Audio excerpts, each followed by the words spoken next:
და ისტორიის თვალსაზრისით ძველ აღთქმას იმიტომ კითხულობთ, როგორი კონტრაქტი იყო გაფორმებული ადამიანებთან და რა სთხოვდა და მთავარი კონტრაქტი და აღთქმა უნდა დავიმახსოვროთ. ეს მთავარი აღთქმა იყო ადამში ედემის ბაღი და ადამთან დადებული აღთქმა. ადამის აღთქმა. აი ეს იყო მთავარი მესიის მოსვლა. ეს კი უპირობოდ შესრულდა. ეს არ იყო დამოკიდებული ადამიანის კარგ მოქცევაზე, ცუდ მოქცევაზე. ამ აღმერთმა დაპირებული ეს გამოსახსნელი ძე გაიმეტა კაცობრიობის წოდვის გამოსახსნელად და აი ეს გარიჟრაზე ითქვა. აი ამას მიყვებით ჩვენ და დანარჩენების რეალური პერსონაჟები, რეალური ადამიანები როგორ ურთიერთობენ ღმერთთან, ეს ჩვენ ჭკუის სასწაულად არის დაწერილი. და ეს ძველი კონტრაქტი რო დაიხა იმის გამო რომ იესომ დახი ეგ შეასრულა, დაიდო ახალი, რომელიც უკვე გახმაურდა ჯერ კიდე ჩვენამდე სანამ დავიბადებოდით, უკვე მე-5 მე-6 საუკუნე ძველი წელთაღრიცხვით და იქ ჩვენ ვიპოვით ახალი აღთქმის კონტრაქტს რო დაპირდა ადამიანებს, რაც ქრისტეში შეასრულა. იერემიასთან წავიკითხავთ ამას და ეზეკიელთან გითხარით თავები 31-36 თავები. ეზეკიელთან მუხლებით შესაბამისი ამის 31-32-13 ძალიან ადვილი და 26 მუხლი ან თქვენ Google-ის მეშვეობით ამას იპოვნეთ, რომ ჩვენი ცოდნა უფრო გავიძლიეროთ ამ საკითხებთან.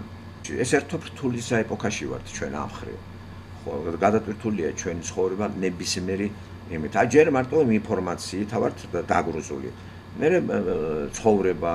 ცხოვრება მიკრო და მაკრო, მიკრო ცხოვრება ოჯახი თავისი პრობლემებით. აი ეს პატარა მიკრო ეს ოჯახი ინტეგრირებულია ცხოვრება მაკრო ცხოვრებასთან, საზოგადოება, სამსახური. რა იცით როგორ ხარ და აღარ იცი რა, როგორ გაანაწილო დრო. ეს ღმერთმა ყველაფერი იცის და აი ამიტომ გაითვალისწინე ეს რომ ახალი აღთქმა კიდე კაი წამოგვეწია ჩვენ და შვება მოგცა და ვინც ამას ვერ გებულობს, ის რჩება ძველ აღთქმაში, რომელიც დახეულია და ამიტომ იგი შეურაცხყოფილი თვითონაც რჩება. ხო, ამას გონია კარი ამას აკეთებს და ვერ შეასრულებს იმას. სწორედ ამ გზას დაადგნენ ნომინალური ქრისტიანები სახელმწიფო რელიგიად რო გამოაცხადეს და ძალიან დიდხანს ცხოვრებას დიქტატს უკეთებდნენ. ცხოვრების წესების დიქტატორები იყვნენ სწორედ ის შუა საუკუნეების მომქმედი კათოლიკები, ხო? მერე აქეთ აღმოსავლეთში ბიზანტია, მერე აქეთ რუსეთ საქართველო და აი ეს ახლა მოვედით 21 საუკუნეში და ისევ იმ ძველი წესებით რო არის საქართველოს შავღდელოება. ამას ხო ვერ შეასრულებს, კრძალავ ყველაფერს. 21 საუკუნეში ვარ, ხალხს უკრძალავ ყველაფერს. ტელევიზორს არ უყურო, რადიოს არ მოусმინო, მუსიკას არ მოусმინო, სპორტს არ უყურო. შედავუცილო, იმიტომ რომ ეს შეცდუნდები. ამიტომ ახალგაზრდები გულუბრყვილობის გამო ბერებად აღიკვეცენ და თითქოს განდეგილები არიან. ახლა ვის უნდა თქვენი განდეგილობა? განდეგილობის მთელი აი ეს თვითონ ეს დოქტრინა მართლმადიდებლობის დოქტრინაში რომ ეს განდეგილობა, ეს ლიტერატურული ფორმით მოთხარა ილია ჭავჭავაძემ თავის განდეგილში. და მაგას არანაირი ინტერპრეტაცია არ ჭირდება რომ გავაправოთ პირიქით. მან ილია ჭავჭავაძემ ბერობის ინსტიტუტის ლახვარი ჩასცა და საზოგადოებიდან გაქცევა მისთვის არ იყო მისაღები თან მithumetes 19 საუკუნეში ეს როგორ გაამართლებდა.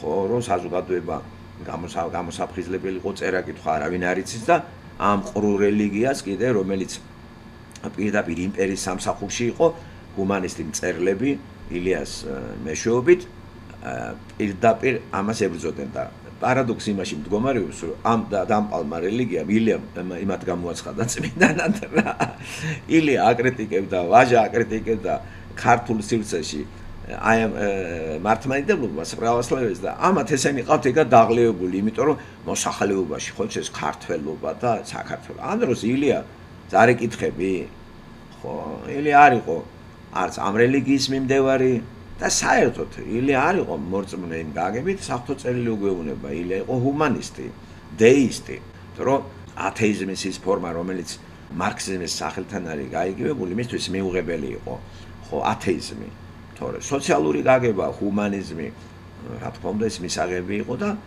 ამიტომ რომ მას არ იტყოდა რომ ღმერთი არ არსებობს ყველაზე კარგი ესეთი წარმოდგენა არის ღმერთზე შეაფარო თავი დეიზმს რომელიც მე-18 საუკუნიდან უკვე ჩნდება და განმანათლებლები ფრანგები დეისტები არიან სულ ვოლტერი ესენი სულ რა თითქმის ისინი დეისტები ვოლტერი ათეისტი არა დეისტია რას გულისხმობს დეიზმი? ადრეც გითხარით გავიმეოროთ ეს ისეთი წარმოდგენაა ღმერთს, რომ ღმერთი სამყაროს ქმნის და არ ერევა სამყაროში და წავიდა. ჩვენ ჩაგვაბარა, ჩვენ უნდა მივხედოთ.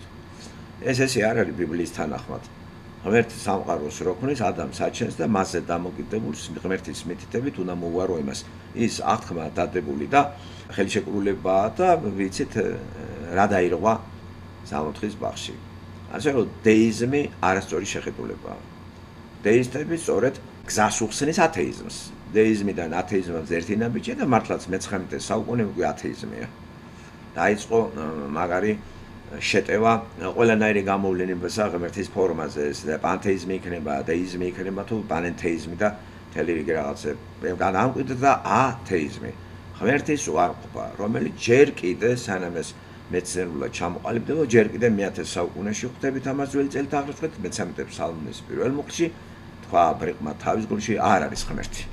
და ბრიყვი ხარ მართლა რომ საიძახი არ არის ღმერთი. რა კარგად არის ბრიყვი, რა გლუპი ჩელერეგი.